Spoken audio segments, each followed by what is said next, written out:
Hey, what is up, Declaration? Thank you guys for joining us on this awesome Thursday. Thankful Thursday, actually. Thursday. And I love Thursdays because it's what day it is right now. It's thankful. It's thankful, yeah. I'm with Pastor Aaron. Hey, if you missed the sermon on Sunday, go back and watch it. Pastor Aaron brought it. He gave the message, and it was awesome. And last week in Epilogue, I talked to Pastor John and just about how of all the series of the last 5 years, of all the series that we've done at Declaration in the last Siri, 5. but go ahead. Siri. I hope that's true. Of all the Siri that we did over the last 5 years, this is probably one of my favorites. And also, with that being my favorite, I think it's because I feel like this is the one series.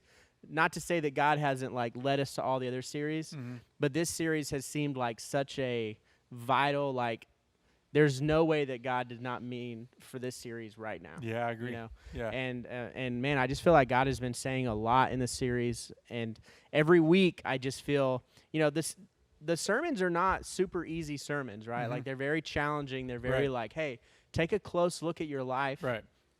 And consider what you're doing. Are you going to keep living on the fence? Or are you going to keep, it's time to choose, as it were. It's time to choose. That was the title of the sermon this That's week. right. But, yeah, it's just that kind of series, man. I feel like it has been hitting the nail. And as challenging as it's been, I feel like every Sunday I leave encouraged, which I think is a good way to leave, especially after a challenging service of really, some introspect of, what am I doing? Am I doing what I'm supposed to be doing? Am I worshiping God the way I should be worshiping? Am I chasing after Him like I should be? What am I spending my free time doing? Right. Yeah, Essentially? it really is. For me, especially preparing for this week, but every week as we've been preparing, there's really this sense of urgency. Yeah. Seemingly from the Lord, saying, "Hey, it's go time." Yeah. Right. And gosh, we're living in odd times. The world is what the world is right now. But we were created to live in this time for such a time as this, and we were created perfectly to live now. And the encouraging thing is that we have a God who is more than capable, more than willing, and wants us to step into who He's created us to be, and wants us to step into our time right now that He picked. All of time, He picked all of us specifically For right now. Yeah. And so there's really this sense of urgency, hey, it's now or never. Yeah. Kind of. Time to choose, right? Time to choose, Time to man. go. Consider your way. And I know at the beginning of your sermon, you brought up how pretty much every week, although the first week's title was actually Consider Your Ways, pretty much every week is kind of pointed back to that of hey, consider your ways, consider what you're doing. And one thing, especially from the first week, the thing that has kind of been hitting me week after week after week is, like you said, the world is, last year has been crazy. Right. Continuing this year of being crazy. And it feels like everything's kind of been turned upside down, which of course is the same thing the Israelites were dealing with, right? Right. And so their first thought was when we're back home now, let's get our lives in order, let's get our things in order, let's get our, our personal self together. And of course they, they just forgot about the temple and wasn't worried about the temple, and they're worried about God. their own lives. Exactly. And they weren't worried about their lives with God. Right. Which of course was not good for them. No, even God saying specifically, I'm withholding from you. Right. And of course we don't want that. And Right. so, we don't want that for you. We don't want that for us. And God doesn't want that either. Right. Which is why He sent Haggai to tell them, hey, exactly. This is what's happening. Right. And if you do this, if you continue down the path, it's going to continue this way. And and so one thing that you talked about on Sunday, you gave an analogy of an airplane, which I thought was really cool. So the SR-71, it's now retired. It was a Air Force aircraft. It's a reconnaissance aircraft. So it was created to fly over other countries really high and really fast to get information about what was going on, what those countries were doing to keep us safe, and it was I think it is still the fastest airplane ever made. Wow. In fact, someone told me that it was in the military that the pilots wore spacesuits because it could fly so high, it could almost get into outer space, and it was so fast that it was created to outrun other planes, obviously, and as well as missiles. So it was a very, very fast plane. But the illustration is that airplane, as amazing as it was on the runway, leaked fuel.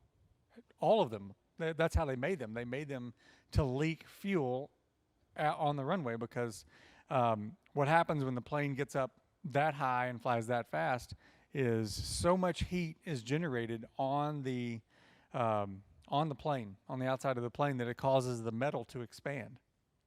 And so the plane on the runway would leak fuel because the metal was small. Yeah, it was shrunk, I guess.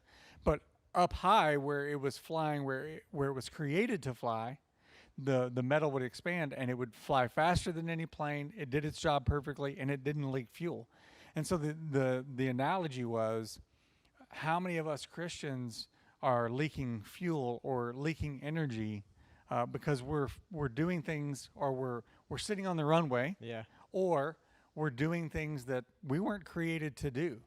And as soon as we find that spot, as soon as we go to God, and we just say, you know, Lord, I'm laying everything down. I'm no longer like in Haggai. They were God was basically saying, hey, you've been worried about your stuff. I need you to be worried about my stuff. And so now we go to God and lay everything down and say, okay, you tell me what stuff is your stuff, and I'll get rid of the rest. And now all of a sudden we can start flying the way we were created to fly. And when we do that, we no longer leak energy. We're no longer tired. We're no longer too tired to read the word. We're no longer too tired to pray. We're no longer too tired to go and do things with our family. We're no longer too tired to go to work. Now we have all the energy that we need because we're now focused on what we're supposed to be focused on. And I love that analogy. When I brought it up, I was concerned because it's a military aircraft, and I thought, well, you know, not everybody really cares about military aircraft. I did. That's why I loved it. But I think it hit with most everybody. They got it. That you know, something is created a certain way to do certain things. And if it's not used that way, it's not being used effectively and efficiently.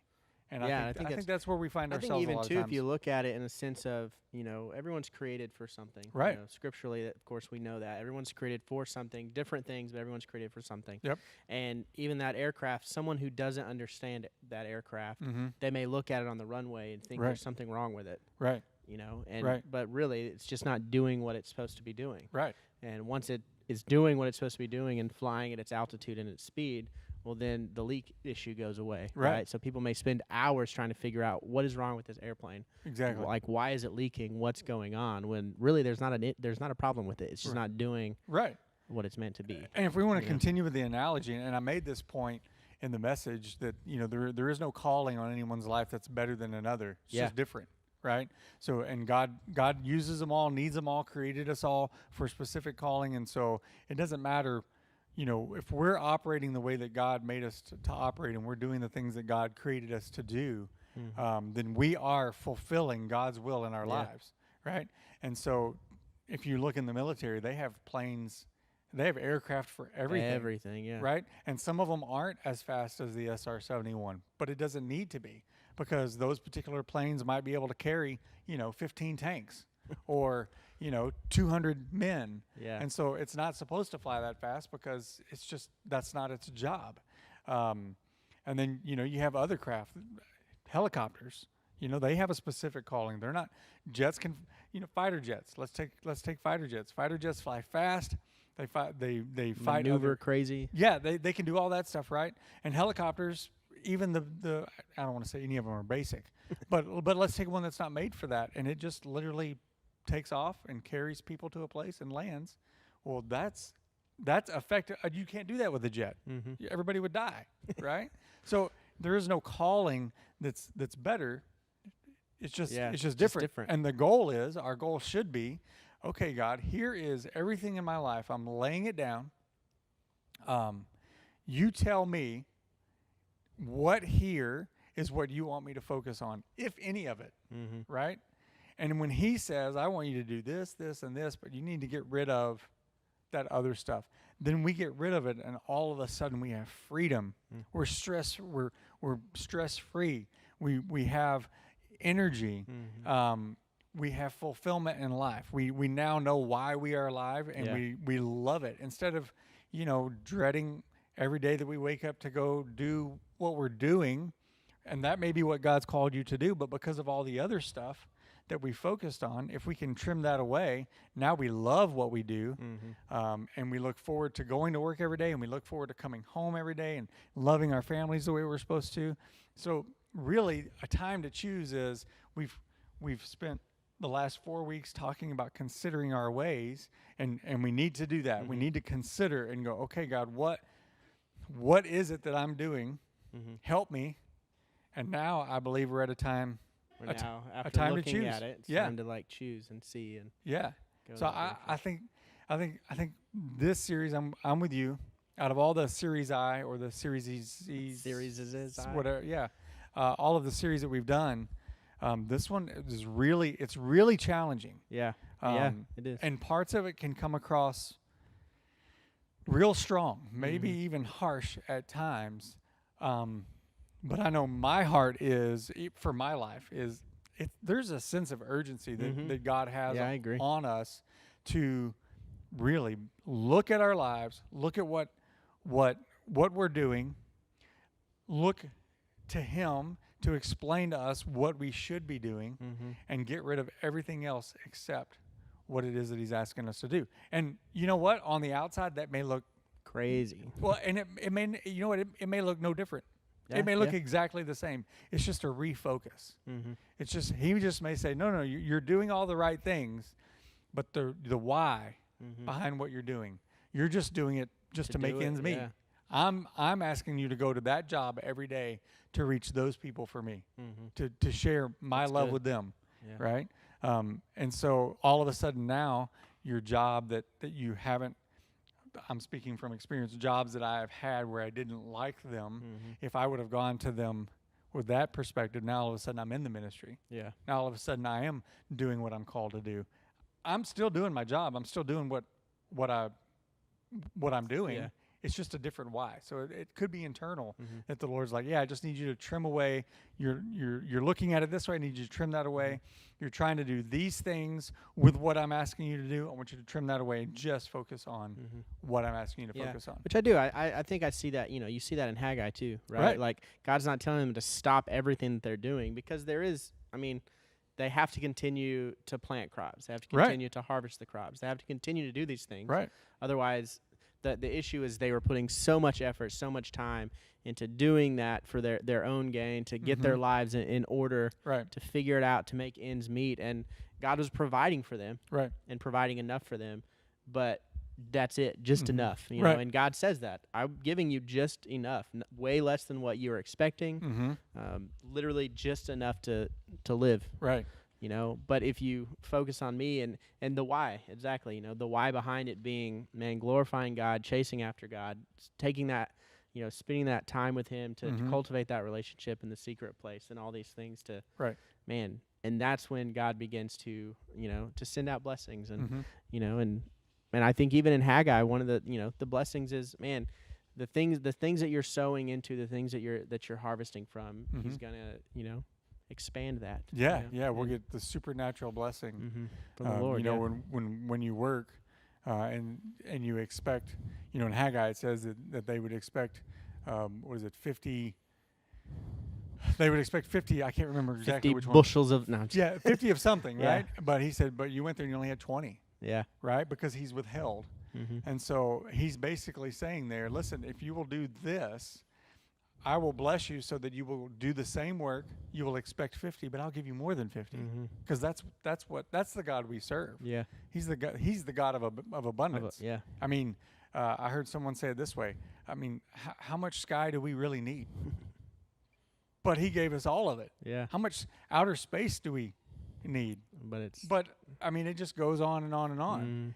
He is the God of abundance, and He wants to bless us. He wants us to step into who He created us to be. He wants us to come alive. He wants us to choose Him, because He knows in choosing Him, it is what's best for us, because that's how we were created.